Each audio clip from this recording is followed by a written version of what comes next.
नमस्ते. Siddheshwar manufacturing या YouTube चॅनलमध्ये आपलं स्वागत आहे. आनंद साडेकर एजन्सी करमाळा सोलापूर जिल्हा. तुम्ही हा आपला बंब बघू शकता. 300 लिटरचा हा आपला बंब आहे. ह्या बंबाचं वैशिष्ट्य म्हणजे एकदा पाणी तापलं की 15 तास पाणी गरम राहतं. आणि दुसरी गोष्ट या बंबाची खासियत मध्ये हा मल्टीट्यूब बंब आहे. यामध्ये आतमध्ये राऊंड राऊंड राऊंड अशा ट्यूबा लावलेल्या आहेत. तुम्ही जसं कालपर्यंत बघितलं होतं की हा साध्या पद्धतीचा बंब होता, काळ्या प्रकारचा बंब होता. त्यानंतर ह्याला बाहेरून हा 25 mm चा ग्लासूल लावलेला आहे. ग्लासूलवरून हे कलर कोटिंग चेकरची शीट लावलेलं आहे. त्या पद्धतीने खाली पण सेम असेल, खाली तर ग्लासूल लावलेला, ग्लासूल वरून परत ते चेकरचे कलर कोटिंग ही शीट लावलेली आहे 1.5 mm चे. असा हा ह्या बंबाचं वैशिष्ट्य आहे. ह्या बंबामध्ये एकदा पाणी तापलं की 15 तास पाणी गरम राहतं. आणि दुसरी महत्वाची गोष्ट म्हणजे इन्सुलेशन असल्यामुळं ह्या बंबामध्ये तुम्हाला जळण एकदम कमी लागतं, लाकूड एकदम कमी. तुम्ही इथं बघू शकता, एवढं मोठं दिलेलं आहे. ह्यामध्ये आरामध्ये तुमची जेवढी पाहिजे वाकडी तिकडी मोठी बिना फोडता सगळी लाकडं इथे टाकू शकता.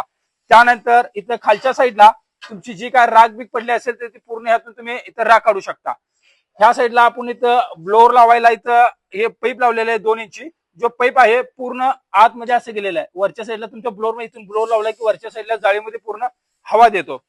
त्यानंतर इथं बघितला तर इथं गार पाण्याचं तुम्हाला कनेक्शन देण्याची इथं फ्लॅन्स लावलेलं आहे. इथून तुम्ही गार पाण्याचं कनेक्शन देऊ शकता. गार पाण्याचं कनेक्शन इथून दिल्यानंतर ना तुम्ही ह्या साईडला बघू शकता, हे गार पाणी ह्या पूर्ण टाकीमध्ये येतं. ह्यातलं पाणी आल्यानंतर ना ह्या फ्लॅनच्या द्वारे ह्या मल्टीट्यूब पाईप मध्ये जातो. आणि ह्या मल्टीट्यूब पाईप मधून ह्यातून जे काय पाणी आहे हे पलीकडच्या साईडला तुम्ही इथून गरम पाणी बाहेर काढू शकता. आणि त्यानंतर ह्यातला जो काय धूर किंवा जे काय हवा आहे ते ह्यातून इथून बाहेर जाऊन या चिमणीद्वारे इथं पूर्ण वरपर्यंत तुमचा ते धूर निघून जातो. असा हा 300 लिटरचा इन्सुलेशनचा बंब आहे. 15 तास पाणी गरम राहणारा हा बंब आहे. तुम्हाला कोणत्या पद्धतीने याचं काम होतं, कोणत्या पद्धतीने प्रोसेसर आहे ही तुम्हाला सगळी ह्यामध्ये सविस्तर दिलेली आहे.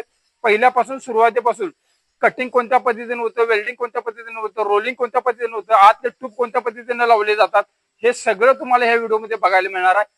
आणि सिद्धेश्वर मॅन्युफॅक्चरिंग या युट्यूब चॅनलला तुम्ही सबस्क्राईब करा. आणि हा आपला 300 लिटरचा बंब ज्यांना कोणाला पाहिजे असेल तर आपल्या ह्या कंपनीच्या नंबरवर तुम्ही कॉल करा. धन्यवाद.